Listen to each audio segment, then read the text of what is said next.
just interested in yourself because I mean, Uncle was here, I was over there, he called me in. What I tend to discuss with people. What exactly your religion beliefs? I mean, in Islam, it's very a lot of different religious schools and branches. What your religion? I'm a Sunni Muslim. When it comes to Islam, primarily, regardless of whatever sect you are, all the sects, so whatever you've had, all of them believe in the Quran. You don't have to explain me this basic. No, that's what I'm saying. You know, when you say that there's so many different sects, what's interesting is that whatever sect it is, all the sects believe that there's one God, that Muhammad is the final messenger. They believe that the day of judgment, they believe in doing pilgrimage, in giving obligatory charity. They believe that prophets have come. We have to believe in Jesus, Moses, David. And all the prophets and Mary. That is like. Yeah, we accept Mary. We have a chapter on Mary as well. In Quran, chapter. Yeah. The only chapter that named in female name, I know it. Yeah. So what you were saying was, maybe I misunderstood. I thought that maybe you were alluding to the fact that just because that maybe we have different views pertaining basic doctrine. Yeah. Because like as I know, it's 4 different religious schools in Sunnis, and there's some Sunni who don't think that they're part of some. They don't believe in any of the school of thoughts. And actually, I was more thinking that it doesn't take you out of the fold of Islam, though. Yeah. I know it. I'm not takfiri anyway. Yeah. So what we believe about that is that it's called fiqh, which you might be familiar with, jurisprudence. So there's different schools of jurisprudence. However, that's to do with how one worships, and they are actually not even major differences. For example, all of the 4 schools of thought say when you're praying, you stand, you bow, you prostrate, and there are 5 prayers. There's no differences about that. The differences will be minor. It will be like you fold your arms here, or you fold them up here, or you fold them down here. It's just specifics. It doesn't mean that a person is excommunicated from Islam. But also, like, when it comes to, I mean, you're Christian, right? No. You're not a Christian. I thought you said you're not an atheist. No.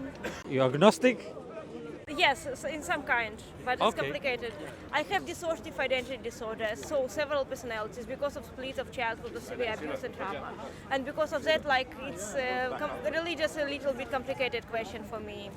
Okay. Does it depend on which current personality Yes, that's like here? that, yeah.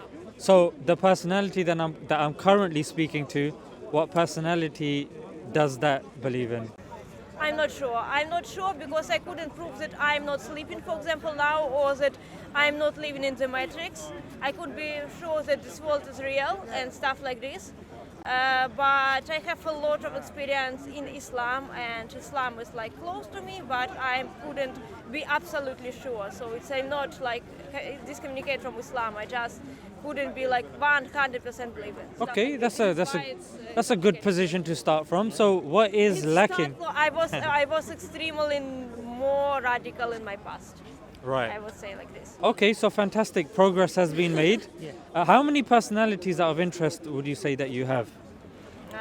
Several of them. Like how many personality I have, I don't know. Maybe like 10, 20. I'm not sure. Right. Near 20. In the middle of the conversation, is it possible that another personality will come, or can we maintain one personality in the conversation? It's more likely more one personality in the conversation. It's very rare for people who have DID to switch during the conversation. More often it happens when person have several personalities, something triggering another personality and switch happened, but it not happen very often. Okay. And by the way, there's some misunderstanding about it around religion as well. Yes, but of course. not just about it. For example, in religion, I noticed that many people who are very religious that believe that it's because of the devil, because of shaitan, something like this. But actually, it's like a natural mechanism that it's like the result of PTSD that happened in childhood. And if you read the latest studies on DID, or for example, when like it's not a diversity. It's not something supernatural because some child experienced trauma in childhood, and after that the child couldn't manage with it. Like when you experience something scary, you could forget about it for a moment. Like like it will be difficult to you to remember this trauma and this moment in the future. Yeah. But there's one study that I would recommend you to take some time and look into. It's a study by somebody called Justin Barrett. So what Justin Barrett did, I think I think it was over a few years, he looked over, I think about 20 countries, over 20 countries. He analyzed over a good few years about the belief in God of people when they are young. And he concluded that we are born with an innate disposition of believing in a God. So this is something that's ingrained within us, irrespective of our experiences. So let's just say, even if a person was like, like Mowgli or Tarzan in a jungle, it is more likely that they would conclude that there is a creator. I absolutely agree with that, because not all people, but most people really used to believe in something supernatural. Some people like in one God, some people, what you would say, like some people are mushriks, you would say in Islam, But it's really, I only know a couple of cases when people was from religious family but couldn't understand really how to believe. And actually it's neurodivergent people as well. It's some autistic people that I know. Right. I'm autistic as well, but I'm not like this. I have a very, very bad experience with really, because I was very religious fundamentalist first in Christianity than in Islam. And now I try to be very careful not to go there again. Anyway, I'm more skeptical. But anyway, I noticed that many people really used to believe in something supernatural. And moreover, I came from post-Soviet Union countries, and I noticed that even in Soviet Union there was propaganda of atheism, and people was pushed into anti-atheism. But as soon as Soviet Union collapsed, many people became religious. Especially what not working, it prohibits people to believe. Actually, I don't know why in some countries like France they continue to do it, or like China, it's only because of protest. Yeah. So out of interest, you said there were certain aspects of Islam that are not 100%. What are those bits that are stopping you from reaching that 100% certainty of Islam? Because actually, I don't have if you're speaking about 100% certainty in everything, I couldn't be 100% certain that I'm not now dreaming. It's everything that I'm seeing and here I take for belief, And so I couldn't say for sure 100% that I'm not dreaming, for example, I'm not sleeping, the world is real. Like I said, how to prove that you not living in the matrix, how to prove that God exists. It's stuff that people take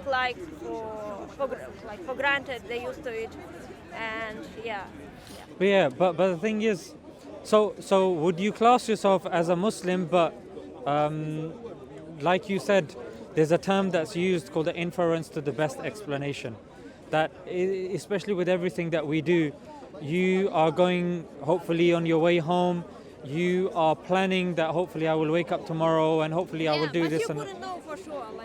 Like nothing like this tree might fall on us, this light might explode, he might come and start hitting me on the head with the chewing gum. Anything can happen, but we infer to the best explanation based upon our understanding, based upon logic, common sense, philosophy, rationality.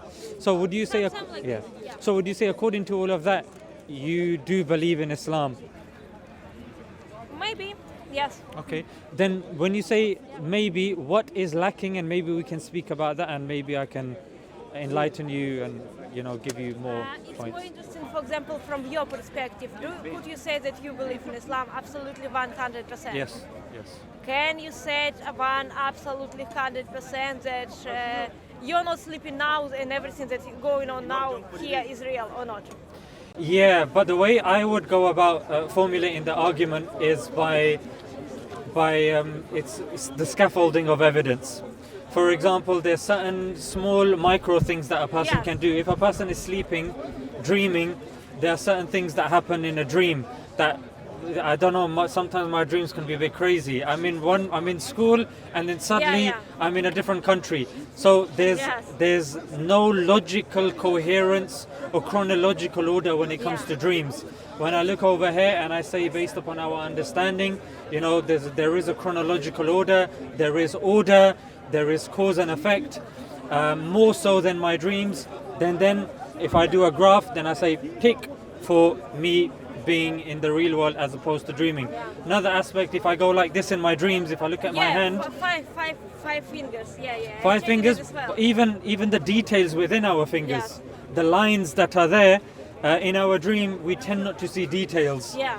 And in real life, we not only see details, we experience things more authentically and more in line with scientific process. Yeah. So science is obviously an understanding of the material and physical world, and our understanding is more in line with archaeology, science, philosophy. However, when it comes to dreams, there's too many illogical things that happen. One But day, in dream, you believe that it's logical and you believe that it's real. So your but there's but here's the other thing as well. When it comes to the dreams, there's a specific form of dream called lucid dreaming as well, isn't it? So lucid dreaming is when you are dreaming but you know you're not dreaming, and creatives sometimes use that to create ideas when they have very little resources, so they can create and they can do all sorts. My friend used to say he was conscious that he was dreaming, and he would explore and he would do all sorts of things, but he knew he was dreaming. There were certain things there that would indicate that he was dreaming. So there are those sorts of things, especially when we look at lucid dreams, specific type of dream. And there's others, you got, out of body experience and the likes, even sleep paralysis, that, there's an element of dreaming, but there's an element of pain as well. And inconsistencies, just because you believe something, that thing that you believe in your dream doesn't necessarily get tested scientifically, archaeologically, rationally. You may believe it, but the only way for you to determine if it's correct is if there is an objective way of measuring it in your dream. Yeah. But that can't be done. It's a purely subjective experience that we believe, and when we realize that, I fell over and that there's no way for me to experiment or do this, then there's a disjunct. You're like, I fell over, but I'm not bleeding. Something's not right. Yeah, Something's but weird. sometimes you don't understand it. Yes. For example, this I think the most scary thing that very cool that I don't have this kind of problem. At least I hope that I don't have this kind of problem, because it's completely different conditions. But even people who have hallucination, I never have hallucination in my life. Or for example, who drunk and have some weird ideas because of that, they believe that it's real.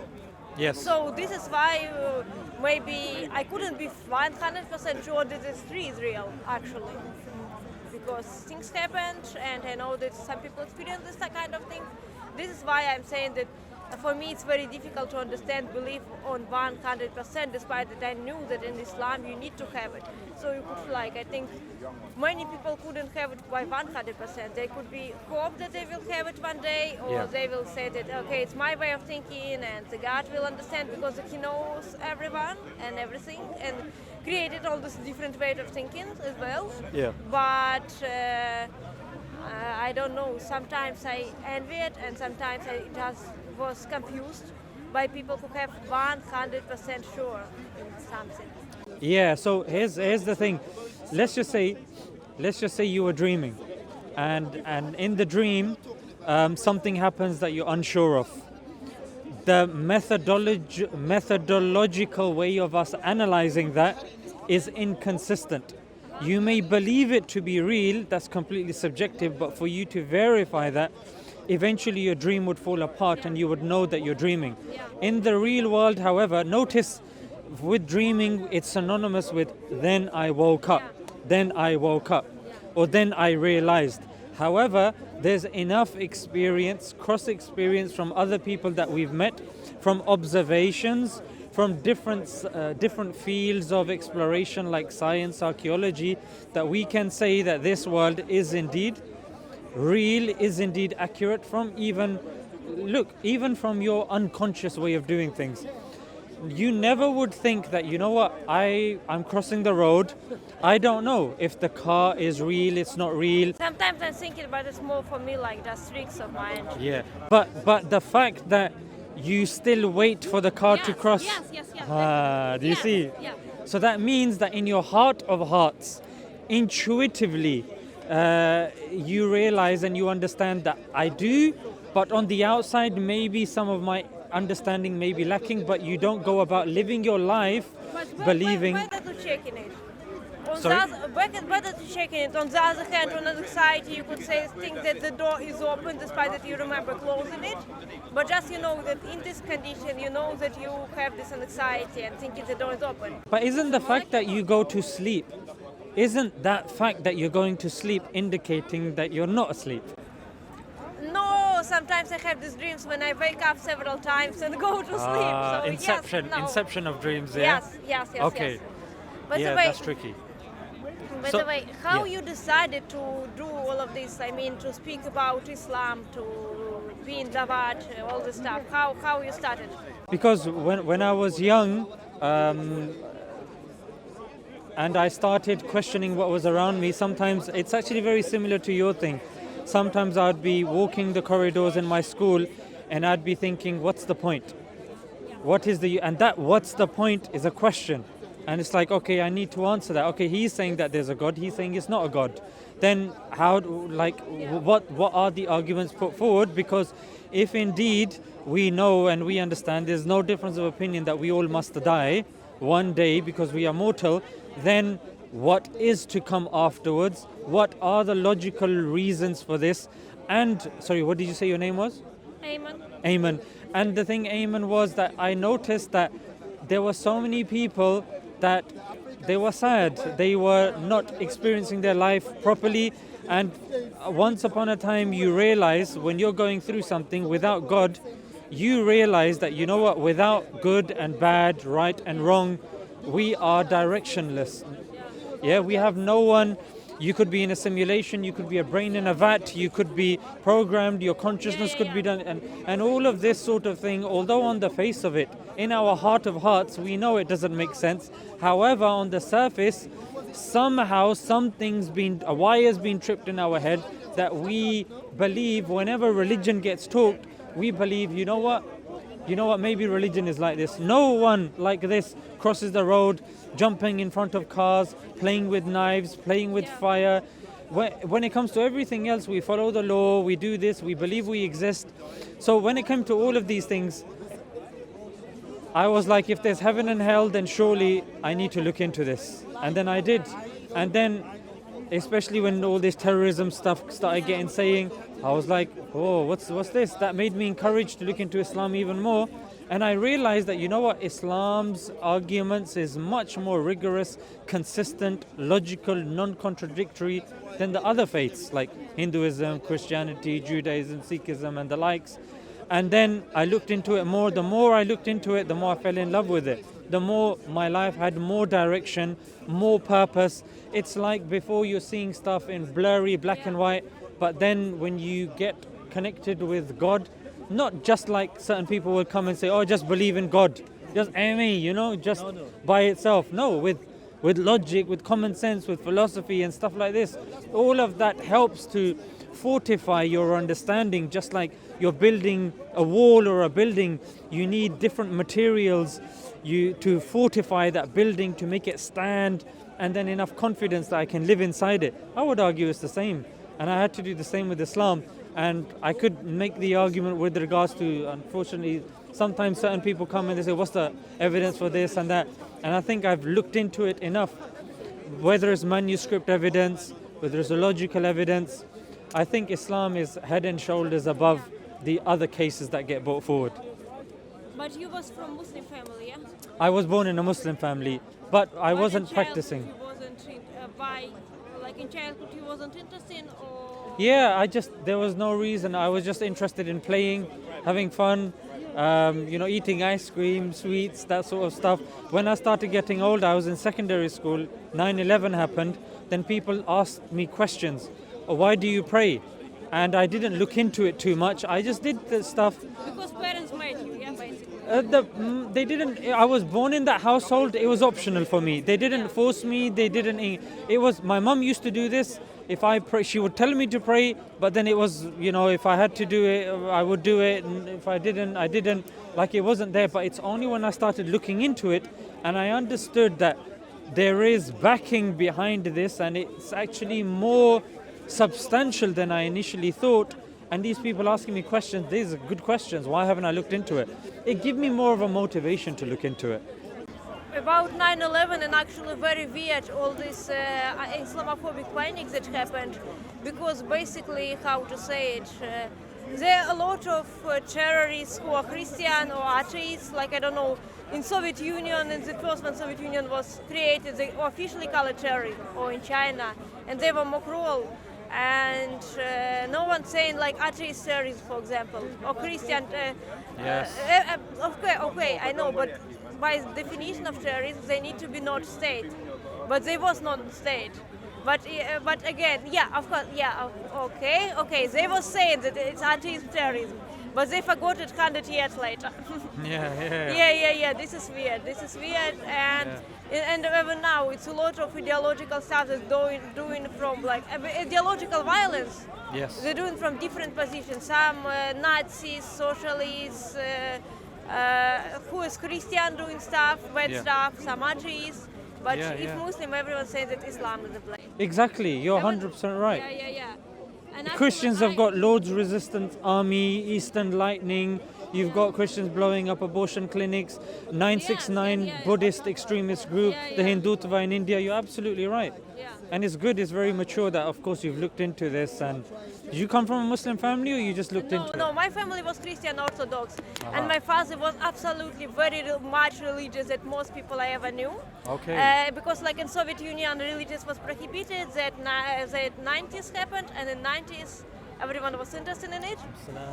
You're right. And then, like in my childhood, I was very afraid of God. I was even scared to write God not from capital letter or not in a very nice way. I was thinking that I'm like doomed. I will go into hell for any small mistakes I made. Or in Christian Orthodox family, like for example in Christianity, this like communion. Sometimes, you need to go to church, but before that you need to fast. And I have low blood pressure, and sometimes when I was almost fainting, my father was saying that it's because of the devil. Or for example, he was put yell at mom because my mom say something to him and he forget to cross the coffee.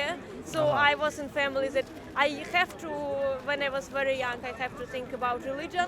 At the same time, his parents was atheists, so like I was a little bit in between. Okay. Yeah. Okay. So now I think I need to go, but it's also interesting to speak with you. Yeah, it was really nice speaking to you as well. Yeah. If you're ever here again, maybe another personality, I'd love to speak to all of your personalities. Okay.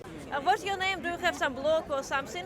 Yeah, I have a YouTube channel called Smile2jannah Extra. Or just Smile2jannah. Okay, 1 second. Yeah. I know how to write it, but No problem. just in case. You're a nice person. Thank you. Yes, you're a good person. You want to learn everything. Yeah. And you have to. This life is about learning. See? Yeah. So I'll be here. Hopefully, I'll be here next week. If you want to come next week. Next week I will be in Sheffield. Oh, Sheffield. Okay. Enjoy your time there, and whenever you get a chance to come again, hopefully we can continue. What? Do you have a Quran? Yes. Okay. Yeah. Now, if you don't, I'll give you one. I have. Yeah, but take this one anyway because it's a present from the speaker corner. You know? Yeah. Because I got 10 or 12 at home, but I still have many. Yeah. Take one. Okay? Thank you. You are very Thank you. good Really girl. nice I seeing hope you. will Take be care. okay. Bye. Thank you. Yeah, bye.